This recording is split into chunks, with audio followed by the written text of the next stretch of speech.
जय हिंद दोस्तों, वेलकम टू टाइम टेबल। यह द टाइम्स ऑफ इंडिया का एक आर्टिकल है। BrahMos will be our primary weapon. मतलब भारत जो है ब्रह्मोस को अपने एक प्राइमरी वेपन बनाने जा रहा है। यह खबर तब सामने आई जब पुणे में एक डिफेंस एक्सपो चल रहा था। उस दौरान इंडिया ने 19,000 करोड़ का एक डिफेंस डील किया DRDO के साथ, जिसके जरिए इंडिया को 200 ब्रह्मोस मिसाइल मिलने वाला है। इसी दौरान एडमायरल R हरि कुमार, जो इंडियन नेवी के एडमायरल हैं, उन्होंने कहा कि हम सुपरसोनिक क्रूज मिसाइल ब्रह्मोस को अपना प्राइमरी वेपन्स के रूप में इस्तेमाल करने जा रहे हैं। अब इसका इफेक्ट क्या होगा? इसका इफेक्ट ये होगा कि ये जो है ब्रह्मोस मिसाइल है वह इंडिजिनस है, मतलब इंडिया के अंदर ही बना हुआ है। इससे क्या होगा? सेल्फ रिलायंस बढ़ेगा। इसके रिपेयर पार्ट्स वगैरह सारे इंडिया में ही मिल जाएंगे। अब युद्ध के दौरान क्या होगा कि अगर मान लीजिए किसी मिसाइल सिस्टम का कोई पार्ट खराब हो गया, अब अगर वह सामान इंडिया में नहीं बनता है तो युद्ध के दौरान क्या होता है, हमें विदेशी देशों पर मतलब निर्भर रहना पड़ेगा कि वह कब अपना स्पेयर पार्ट्स को सप्लाई करेंगे। इस चक्कर में क्या होता है कि काफी ज्यादा दिक्कत होता है। पता चला कि युद्ध शुरू हो गया है और आपका मिसाइल काम ही नहीं कर रहा है, उसमें कोई प्रॉब्लम आ गया। तो इसलिए हम लोगों ने ब्रह्मोस को डेवलप किया हुआ है। ब्रह्मोस को आपको मालूम है कि रूस और इंडिया दोनों देशों ने मिलकर डेवलप किया हुआ है। तो इससे क्या हुआ कि ब्रह्मोस को यदि हम प्राइमरी वेपन के रूप में इस्तेमाल करते हैं, उससे तो भारत की आत्मनिर्भरता बढ़ेगी,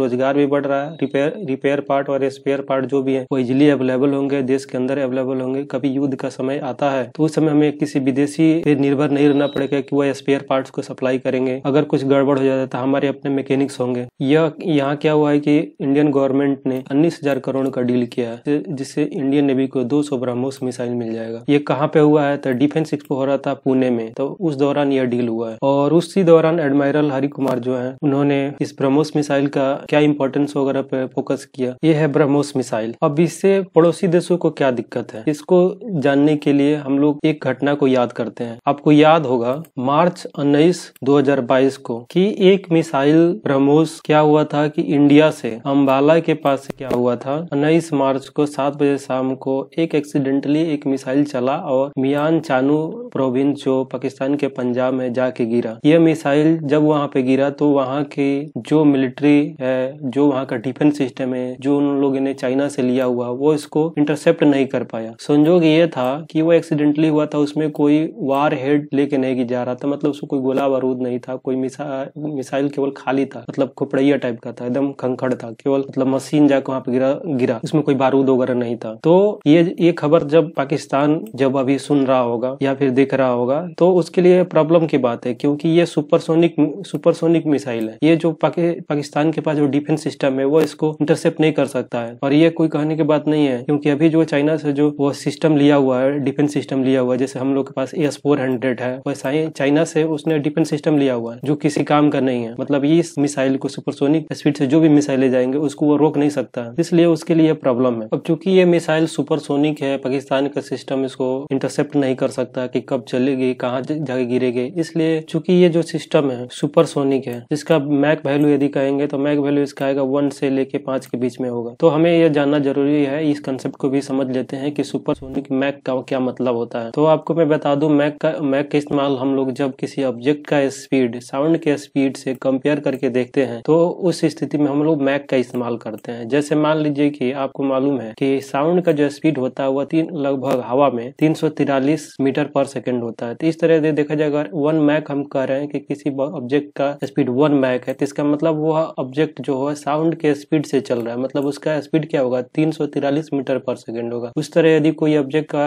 कहा जाए कि इसका जो स्पीड हो 2 मैक के बराबर है, तो इसका मतलब है कि उसका स्पीड जो होगा साउंड के स्पीड का डबल हो जाएगा। मतलब ये जो 3×600 लगभग ये क्या होगा, 700 के आसपास में हो जाएगा। उस तरह यदि किसी का स्पीड 1 मैक से लेके 5 मैक के बीच में, तो उसको हम लोग कहते हैं सुपरसोनिक स्पीड, जो ब्रह्मोस का स्पीड है। तो आप इसे अनुमान लगा लीजिए, ऐसा कहा जाता है कि ब्रह्मोस का जो लगभग एवरेज स्पीड आएगा वह 3 मैक के बराबर होगा। मतलब वो लगभग वो 1200 मीटर, लगभग 1 सेकंड में लगभग 1 किलोमीटर 1.25 किलोमीटर तक जा सकता है। ये मेरा ऑफिशियल डाटा है, लेकिन क्या होता है ऑफिशियल डाटा कम ही होता है, तो लगभग ये 1.5 किलोमीटर से ज्यादा तक मार करेगा। 1 सेकंड में 1.5 किलोमीटर का दूरी तय कर जाता है। इसलिए क्या है कि जो पाकिस्तान के पास जो डिफेंस सिस्टम है वो इसको इंटरसेप्ट नहीं कर सकता है, क्योंकि वो आउटडेटेड है। उसका बहुत दिनों से क्या हुआ कि रिपेयरिंग नहीं हुआ, चाइना रिपेयर पार्ट्स को नहीं देता है, जल्दी सप्लाई नहीं करता है। और पाकिस्तान की जो इकोनॉमिक कंडीशन है तो वह इस हालत में नहीं है कि वो उसको हमेशा अपडेट कर पाए, इसलिए पाकिस्तान के लिए काफी बड़ी मुसीबत है। इसके अलावा और भी जो मिसाइल बेस्ड स्पीड होते हैं उसको हम लोग देख लेते हैं। अगर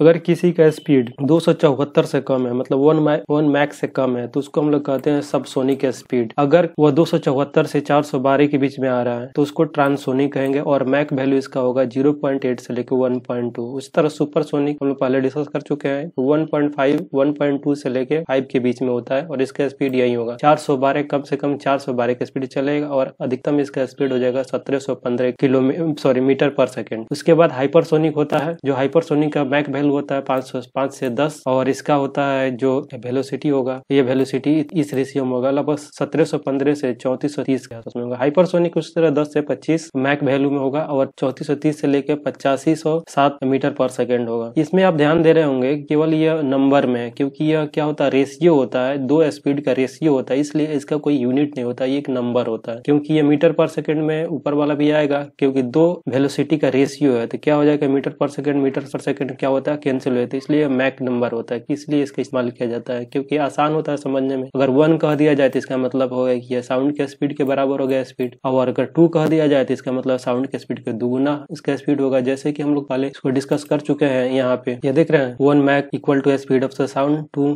Mac is double the speed of the sound. मतलब अगर 1 मैक है तो इसका मतलब हो जाएगा 343 मीटर पर सेकेंड, और 2 मैक हो जाएगा तो इसी का डबल कर लीजिए, लगभग ये हो जाएगा 786 मीटर पर सेकेंड। ये रहा ये मैक और सुपरसोनिक का जो कंसेप्ट था ये रहा। अब हम लोग ये भी देख लेते हैं, जो मिसाइल एक्सीडेंटली लॉन्च हुआ था वो था यहाँ अंबाला से वो लॉन्च हुआ था और जाके मियां चानू ये जो पाकिस्तान वाला एरिया है यहाँ पे जाके गिरा हुआ था। ये लगभग 124 मतलब 125 किलोमीटर का ये रेंज है, और इसने पार करके ब्रह्मोस मिसाइल यहाँ से फायर हुआ था, ये इस वाले एरिया में जाके गिरा था। यहाँ पे कोई बस्ती वगैरह, कोई पॉपुलेशन वाला कोई मतलब लोग वगैरह नहीं रहता, उस वाले एरिया में जाके गिरा हुआ था। और ये अम्बाला हरियाणा में है, तो हरियाणा से जाके ये पंजाब प्रोविंस में जाके मियां चानू एक जगह है वहाँ पे जाके गिरा हुआ था, और पाकिस्तान के मिलिट्री ने इसको इंटरसेप्ट नहीं कर पाया। तो पाकिस्तान धक्का बक्का रहा कि भाई ये गिरा क्या, कुछ देर तक इनको तो ये मालूम ही नहीं चला था कि भाई ये है क्या, गिरा क्या है। अब वहाँ के मिलिट्री जो है वो शर्म के मारे बता भी नहीं रहा था खुल के कि भाई कुछ गिरा हुआ है। बाद में जब इंडिया ने इसको डिस्क्लोज किया तब वो पाकिस्तान कहने लगा रहे नहीं हम लोग तो पहले से ही इसको जान गए थे, पता चल गया था, हम लोग इसको कंफर्म कर रहे थे। तो ये अलग बात है, पाकिस्तान तो वैसे भी किसी बात को दिल से मानता नहीं है। और थोड़ा सा हम गौर से देखें तो पाकिस्तान का लोकेशन क्या है इंडिया के रिस्पेक्ट में, तो ये देख लेंगे कि इंडिया के बगल में हो गया चीन हो गया, ये हम लोग अक्साई चीन वाला एरिया हो जाएगा, ये अफगानिस्तान हो गया, इसके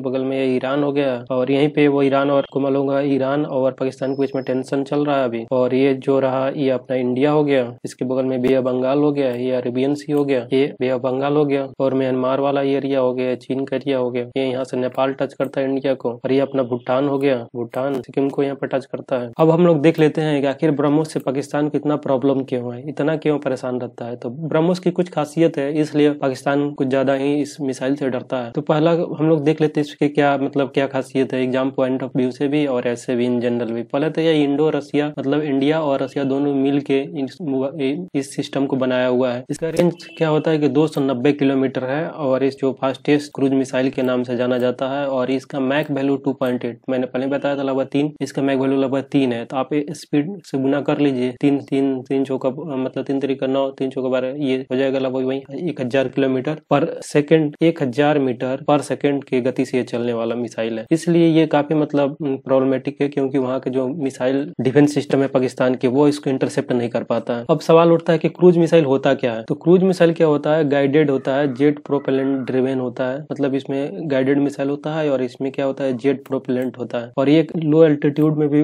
फ्लाई कर सकता है, मतलब कम हाइट पे भी ये उड़ सकता है, और इसका जो रास्ता होता है फ्लेक्सिबल हो सकता है। ये रहा क्या कहते हैं क्रूज मिसाइल का, ये जो हुआ ये हो गया आपका क्रूज मिसाइल का, कि ये क्रूज मिसाइल कैसे चलता है। क्रूज मिसाइल क्या होगा, यहाँ से फायर होता है तो ये इसमें क्या लगता है जेट इंजन लगा होता है, तो ये क्या होता है धरती के बहुत नजदीकी वाले एरिया में से होते हुए जैसे इस तरह के पाथ को फॉलो करते हुए यहाँ पे अपने क्या होता है कि अपने टारगेट को हिट कर सकता है। लेकिन क्या होता है ब्लास्टिक मिसाइल क्या होता है, क्या होता है इसमें रॉकेट लगा रहता है, ये क्या होता है नीचे फायर होता है और एक हाइट पे जाता है और सीधे यहाँ पे आके गिरता है, इसमें कोई मतलब जेट इंजन नहीं लगा रहता है। इसमें क्या है कि क्रूज मिसाइल में जेट इंजन लगा रहता है इसलिए, और ये गाइडेड होता है, मतलब ये अपना इच्छा अनुसार एकदम सटीक जाके मार करता है। और यही क्रूज मिसाइल जो है इसी तरह का सिस्टम ब्रह्मोस में भी है कि आप इसको क्या करते हैं गाइड कर सकते हैं कि एक बार इसको टारगेट फिट कर दीजिए और ये अपने को पाथ को फॉलो करते हुए, क्योंकि इसमें जेट इंजन लगा होता है तो एक समान गति से एक ही गति से लगातार कंटिन्यूअस चलते रहता है और अपने टारगेट को जाके हिट करता है। जबकि प्लास्टिक मिसाइल क्या होता है, एक बार यहाँ से रॉकेट में जैसे आप हम लोग दीपावली वगैरह में जैसे रॉकेट में आग लगाए, ऊपर जाता है, ऊपर जाकर धड़ाम से गिरता है। तो ये हो गया प्लास्टिक मिसाइल का सिस्टम। और क्रूज मिसाइल में क्या होता है कि इसमें लगा रहता है जेट इंजन, जैसे एरोप्लेन वगैरह में होता है, वो मतलब एकदम चलते रहेगा यहाँ से, और ऐसा नहीं है कि वो ऊपर जाएगा वैसे धड़ाम से गिरेगा, वो एक पाथ को भी फॉलो कर सकता है। जहाँ पे यहाँ से आया, यहाँ से कोई मतलब यहाँ पे कोई पर्वत और पठार पड़ गया तो यहाँ से फिर अपना हाइट बदल लेगा, अपना फ्लेक्सिबल पाथ को फॉलो करता है। तो ये होता है डिफरेंस क्रूज मिसाइल और प्लास्टिक मिसाइल में। और ब्रह्मोस क्या है, तो ब्रह्मोस यही है, क्रूज मिसाइल है। और ब्रह्मोस का जो नामकरण किया गया है वो